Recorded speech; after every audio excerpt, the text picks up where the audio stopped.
Hello, welcome back to Bananas for Math, a ridiculous channel where I teach you basic math concepts while wearing a banana costume. So we're going to talk about factoring quadratics today, but before we begin, how do you factor a banana tree? You have to find its roots. Okay, so first of all, let's remind ourselves what a quadratic is. It's any function of the form ax squared plus bx plus c.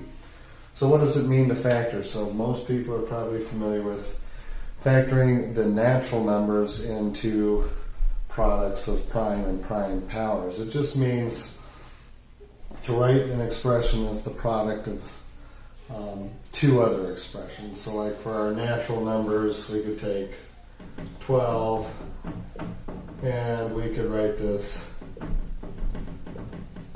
as the product of prime and prime powers, namely in this case 2 squared times 3. So how do we factor quadratics? What are we looking to get out of this? Well, we're looking to find roots of quadratics when we factor them. Okay, what does this mean? Well, to find my roots of quadratics, I'm going to try to write this expression as some number d times x plus e f times x plus g. So here are my two factors. So as you can see, I've written it as a product of two linear expressions. So now let's talk about what it means to be a root. So let's say, for example, I take this expression here and I want to ask the question, when does this expression equal 0? Well, when I factored it, what I've done is made this easy to determine when is this 0. Because all I have to know is when this is 0 and when this is 0, because anything times 0 is 0.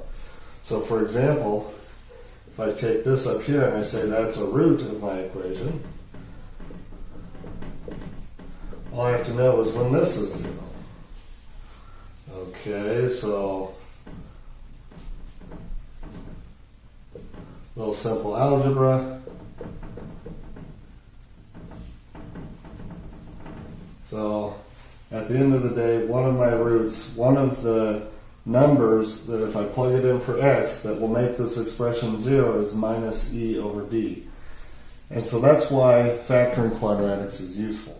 Alright, so we're going to be talking about some techniques for factoring quadratics today. Alright, so here's our guess and check method. And what I want to do first is consider a real simple case. Let's say just x plus a times x plus b. How will this factor? Well, it'll factor into this expression here. Why is this useful? What I want to do is consider this a times b term here.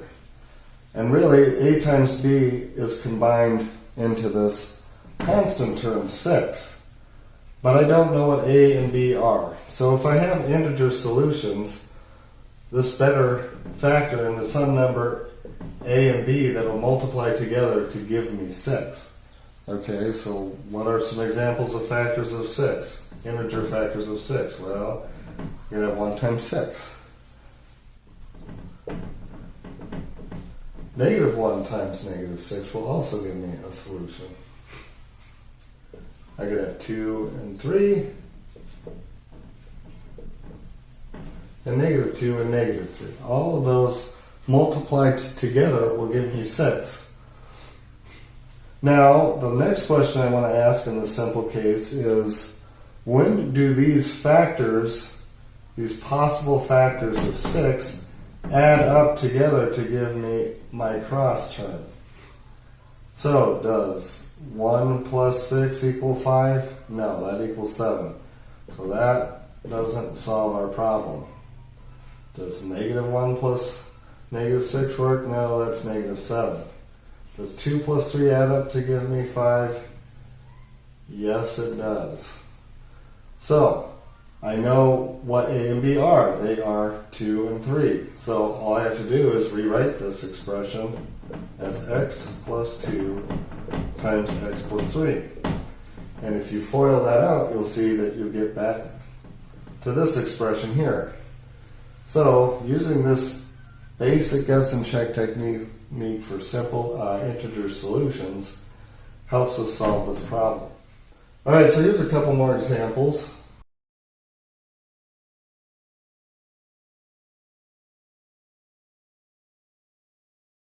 So, like we did with our last problem, let's determine some factors of 8 here. Well, I could have 4 and 2. I could have negative 4 and negative 2. I could have 1 and 8. Or you could have negative 1 and negative 8. So if I have integer solutions, it better come from this set. Okay, the only other question I have to ask is, which of these add together to give me negative 6? And a quick examination says, hey, negative 4 plus negative 2 is negative 6. So I can rewrite this expression here as x minus 4 times x minus 2. And if we FOIL this out, you see you get x squared minus 4x minus 2x. This gives us our negative 6x. And hey, negative 4 times negative 2 is positive 8. So there's our solution. All right, let's move on to this one here. Let's talk about some factors of negative 3. Well, I could have negative 1 and 3, get 1 and negative 3, and that's it. Okay, so which of these add together to give me 2? Well, a quick examination says, hey, these add together to give me 2. So my solution in this case. All right, let's consider an even more general case. Let's say this time I could have integer coefficients on my two linear terms here, on my x terms, excuse me. So if I add that, that really is going to complicate the situation quite a bit. So now not only do I have to consider possible factors for my squared term, I also have to consider them for my constant term. So it's kind of doubled the problem, as it were. So, and also I want to notice that this cross term has become quite a bit more complicated. I have to take one of the factors from one of my x terms, multiply it times one of the factors from my constant term, and then take the other factor from my x term and multiply it times one of the factors from my constant term. Wow, that's starting to get to be a lot of work. And so determining this cross term really starts to get to be tricky. But let's go ahead and try and do it. So to start, just like I did with my constant term, in this case I've got a 2x squared. So I better consider factors of 2. Well, I could have 2 and 1. Or I could have negative 2 and negative 1. Okay, factors of negative 1 now. Could be 1 and negative 1. And that's kind of it. Now I have to remember I could switch the order of how my factors are placed up in this equation, and that will change our solution. So we could plug them into this formula and see what gives our cross term, but probably the easiest way to go about this is to just write it out and FOIL it in our heads. So let's say I wanted to start with this 2 and 1 and kind of check it against these potential factors here. So let's say, I don't know, let's go with 2x, let's put the minus 1 here, let's put the x here from there, and let's put the 1 here. So let's make sure that this multiplies together to give me my 2x squared. Hey, yes it does. 2x times x gives me my 2x squared term, and my negative 1 times the positive 1 gives me the negative 1. Okay, that's working. What about our cross term? Well, it's going to be 2x minus x. Hey, that works. That gives me my plus x here. So, hey, we found it right away. We got kind of lucky. Let's just take a look at, well, what if that, let's say we didn't get it on first try. Well, what are some other things that are possibilities? Well, I could also have 2x, but I could switch the positive 1 and the negative 1. So we could have tried that first, and we'll notice that does not work. Although we get the 2x squared and our negative 1, our cross term in this case is negative 2x plus x. That would have given us a negative x. So this one doesn't work. What are other possibilities that we may have had to try? Well, we would have had to also try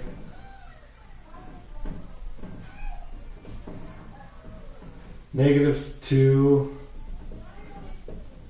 Maybe we could have had the negative 1 here, and we could have done something like this. We would have also had to try that if we don't get it on our first try. What's something else we could have tried? Well, we could have switched these around.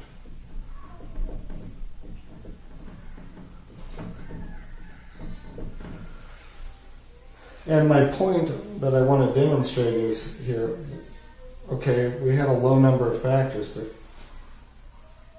it's not obvious to me what would have given our cross term. And so we could have had to try up to 4 different things to figure out our solution. And so this technique really starts to get tedious if we have something that is not 1 here. Let's consider this case right here. Well, factors of 4 are 4 and 1, negative 4 and negative 1. I could also have 2 and 2 and negative 2 and negative 2. Here I could have negative 2 and 1 and 2 and negative 1.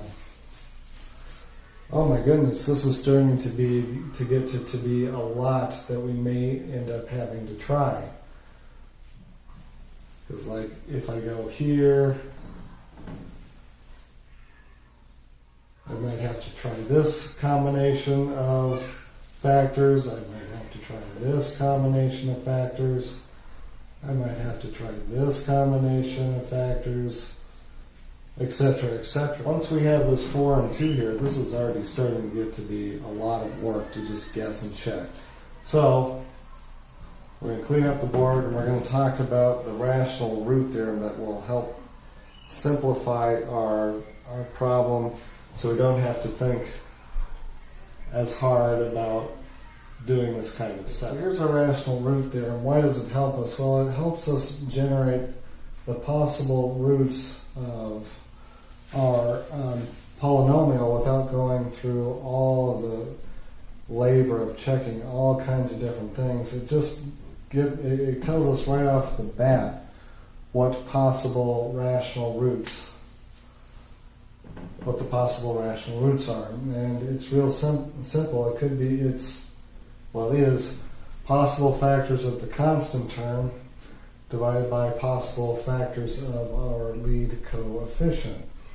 So what are the factors of negative 2? Well, it could be plus minus 2 and plus minus 1.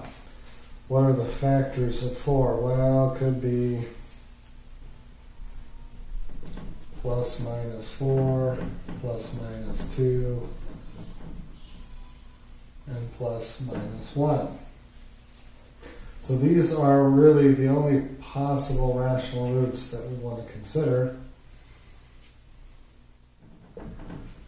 So what does that imply? Our roots could be, well, it could be plus minus a half. Could be coming from here or from here. Could be plus minus 1. Could be plus minus 2. And also could be plus minus a quarter. So These factors are coming from the factors of -2, and these factors are coming from our lead coefficient. So if we can generate those factors, we just generate a list of possible things to try. Now we have to remember these are our roots. These are the things that when we plug it into our equation, we should get 0. So to check to see if they are possible roots, let's just plug them back into this equation and see if we get 0. I'm going to ignore half because I really just want to consider integer solutions. On the types of problems that you'll be seeing, usually you're only going to have integer solutions, so I'm not going to consider those right now. Easiest thing to check to start, plus minus 1. Okay? Let's put 1 into this equation. Well, I get 4 times 1 plus 2 is 6, minus 2 is 4. Okay, that doesn't work. What about -1? Well, 4 times -1 squared is just 1, so I get 4 minus 2 from -2, or from -1 times 2, so 4 minus 2 is 2, minus 2 is 0. Hey, we found a root, and one of our roots is -1. So by just guessing and checking, I was able to generate one of the roots, which is -1. Now I could keep going and find the other one, but let's see how we could use this information to determine the other root on the next board. So we plug in -1 into this function, we see that it gives us 0. It also means that when we plug in -1 into one of our factors, it better be 0. So let's say our factor takes the form ax plus b. Well, this had better be equal to 0 when I plug in -1 into x. So let's go ahead and do that. Okay, so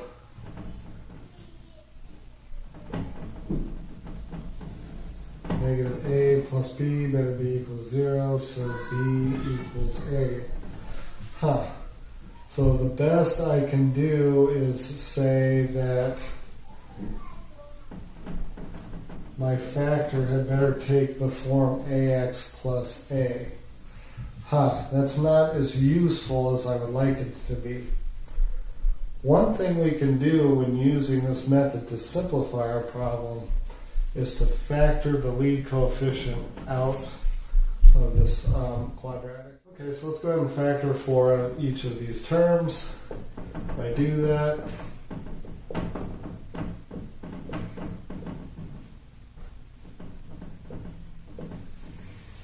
I get an equation of this form. Now this simplifies it because, hey, I've got an x squared here. That's helpful because now my factors are going to take the form x plus a times x plus b, because this is what generates my lead term, x times x.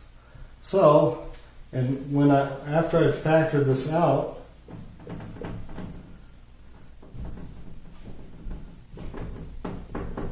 I know my quadratic is going to take the form 4 times some factor times x plus a times some factor x plus b.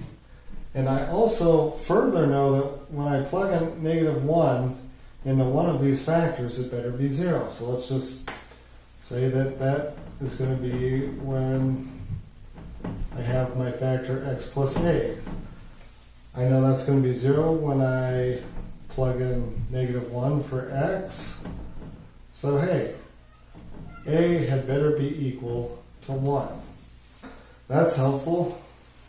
Let's plug that information back over here. What number here? 1 times what number gives me -1/2, and that's just, well, -1/2. And so if I FOIL that out, okay, let's combine our cross terms. And let's go ahead and redistribute our 4 through. Hey, and lo and behold, we get back to here. So we've done our factorization correctly using this rational root theorem of kind of just guessing and checking what our possible roots could be. Okay, finally we're going to talk about completing the square. And what I want to do is consider this simplest possible quadratic, and that's x plus a squared, or x plus a times x plus a. And if I factor that out, I get x squared plus 2ax plus a squared. And now I'm going to consider some problems where I'm going to quote-unquote complete the square.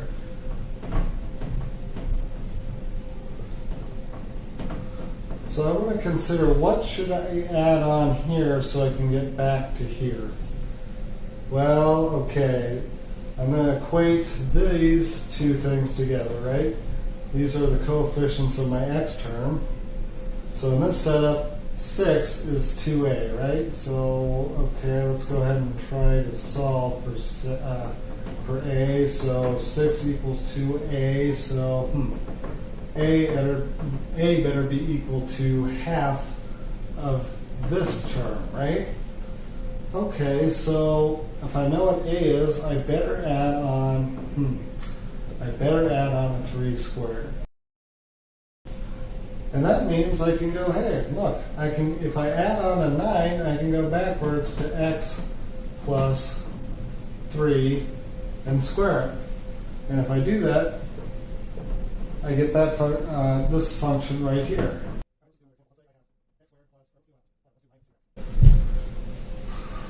Okay, so what do I have to add on to kind of quote-unquote complete this square so I can go backwards to here?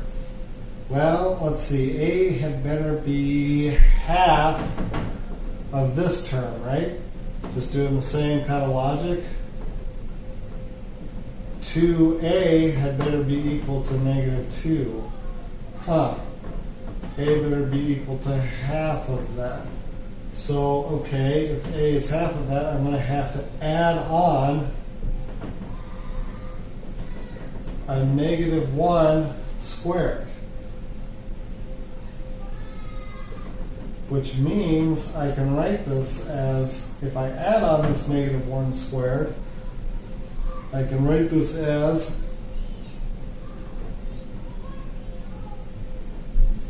x minus 1 squared. Let's FOIL that out and see what we get. Just to be totally clear, so you can see what's going on, let me write this as x minus 1 times x minus 1. That's going to be x squared minus x plus 1. Which is just x squared minus 2x plus 1. Okay, we get back here, right? Because 1 squared is just 1. We get our -2x back, and we get our x squared.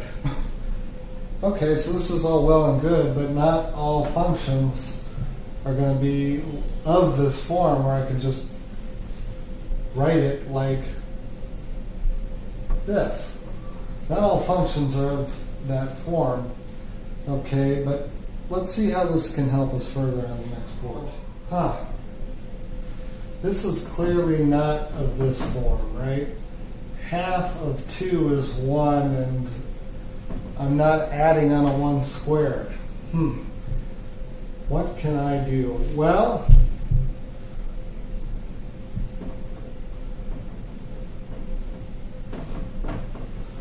like before, let's say we can do it. Let's just say, okay, well, let's take half of 2, that's 1. Let's go ahead and add on our a squared. That's just 1 squared. But I can't just add something. I've got to, if I add it, I better subtract it away and not change anything to my problem. Okay, so let's go ahead and subtract away that 1 squared I just added on. And I've still got this -6 to consider. So you see I haven't changed anything, right? I added on a 1 squared, I subtracted the 1 squared away. Where did this come from? Well, to figure out what a is, I just have this number and add it on squared.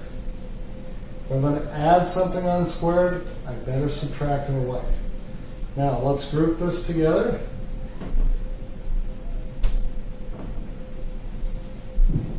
I now know I can write this portion of the equation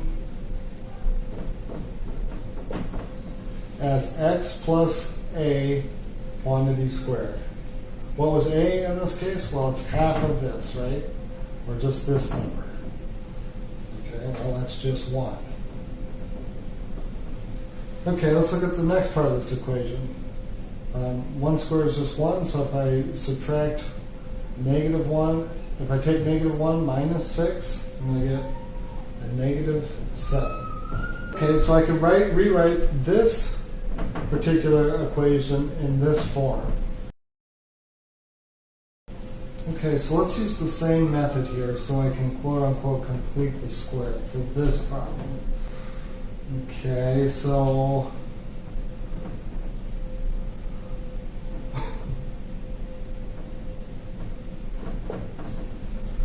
what is half of this term? Well, it's just 3 halves. So let's go ahead and add on, or excuse me, it's negative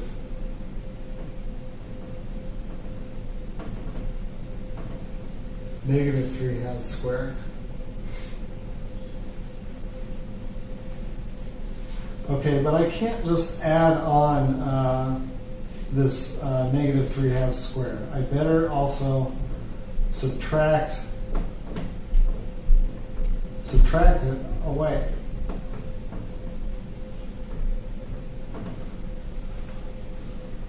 Okay, so let's group these together now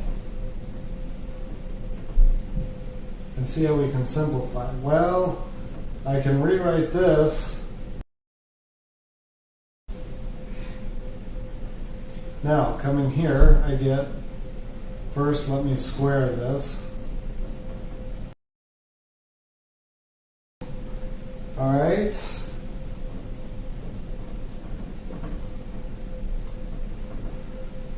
Let's go ahead and get common denominators. So this could be, of course, thought of as 2 over 1. To get a common denominator, and multiply times 4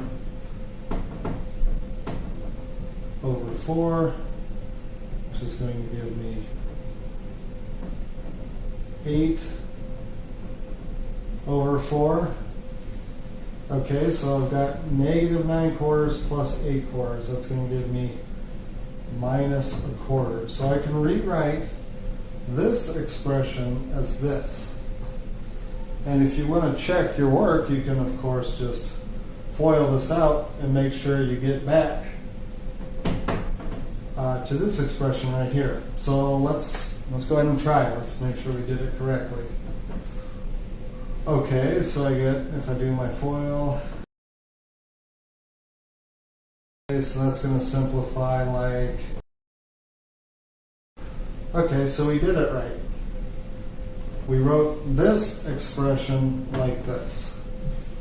Okay, let's move on to the next board and see how that can help us find factors. Okay, so now we're going to play the same game that we've been playing, and we're going to use it to help us determine the factors of this expression. We've been doing, take half of 8, which is 4. We're going to add it on squared. We're going to take the same number, subtract it squared. So we don't change anything, and we got to stick on -8 on the end. Let's group this together. Let's go ahead and rewrite it as x plus 4 squared. If we FOIL this out, we see we get this back. Now we take 4 squared, which is 16, -16 minus 8. Okay, so we've played our game. Now what's the next step? Well, our factors occur when this equation equals 0. Okay, so let's go ahead and set it equal to 0. Let's figure out what our roots are. Let's add 24 across. Let's take the square root. Importantly, I want to remember that can be plus or minus the square root of -24, because negative the square root of 24 squared gives me 24 back, just as the positive version does, so that's important to remember. Let's subtract 4. And hey, that gives us our two roots. So if I plug in the positive version, for example, the square root of 24 into minus 4 into this equation right here, I better get a 0 back. Okay, but that tells us the roots. It doesn't tell us our factors. So let's say our factors, of course, take the form x plus a and x plus b. Okay, we got to solve for a and b. So if I plug negative 20, let's start with this one. Let's take the square root of 24 minus 4. If I plug that in for x and then solve for a, I'll know what a is, and that will be one of my factors. So let's go ahead and do that. I know if I plug in the square root of 24 minus 4 into one of these factors, it better return 0. Now let's go ahead and solve for a. Okay, so I know that one of my factors is going to have this particular constant term. I can play the same game and figure out what b is.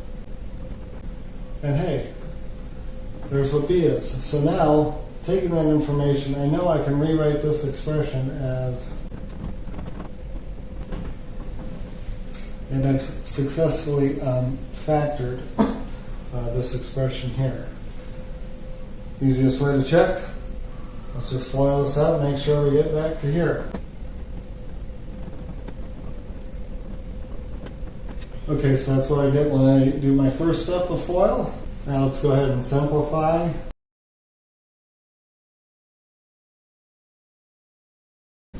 Okay, so that's what I get when I FOIL that out. Nicely, I notice these cancel. The square root of 24 squared is just 24. So in the end, 8. And hey, look. I get back to my original equation, so I know I've done this factorization correctly. Last thing we're going to talk about is the general case of completing the square, and that's going to lead us to the quadratic formula. Okay, so now let's just complete the square in the general case to generate our quadratic formula. So the first thing I want to do is factor this a out. Let's take half of this, add it on squared, and then subtract it away. Okay, let's go ahead and start simplifying. Okay, let's get common denominators here. I'm going to do that by multiplying times 4a over 4a. So I can add these fractions together. Okay. Now to find my factors, I need to set this equal to 0 so I can get my roots. And solve for x. Let's divide through by a. I can do that because I'm assuming a is not 0, otherwise it's not a quadratic equation. Okay, let's go ahead and subtract this across. Let's take the square root of both sides. Square root of 4a squared is just 2a. I don't have to worry about the plus minus because I'm taking it into account up here. Now let's just subtract this across. And this is how we derive our quadratic formula. Of course, we get our two roots from this plus minus here. On the next board, we will talk about how to apply it to find our factors. All right, so here's an application of our quadratic formula. So this is as simple as plug and check to find our roots. Let's go ahead and simplify that. Negative 4 times negative 3 is positive 12 times negative 2 is negative 24. So 25 minus 24 is just 1. Here I get negative 6. Okay, and so that's going to be equal to negative 5 plus or minus 1 over 6, which is going to give me the roots. If I use plus 1, I get negative 4/6, which is just negative 2/3. If I use negative 1, I get, excuse me, I dropped a negative sign here. That should be positive 2/3. If I do minus 5 minus 1, I get negative 6 over negative 6 gives me 1. So my two roots are 2/3 and 1. Okay, so, but that doesn't help tell us how to factor it. But I have the information in my roots. They are 2/3 and 1. So to find my factors, I'm going to play the same game that we did with the rational root theorem. I need to factor out my leading coefficient. So now that means I can write my factors in the form of x plus a times x plus b. So I know when I plug in 2/3 in the x or 1 in the x, I better return 0. So let's just do the 2/3 one first. If I plug in 2/3 for a, better give me 0. Or 2/3 for x, and add a, better give me 0, because that's one of my factors. So a is going to be equal to negative 2/3. If I do the other one, then we get that b is equal to negative 1. That means if I go over here, I can write this as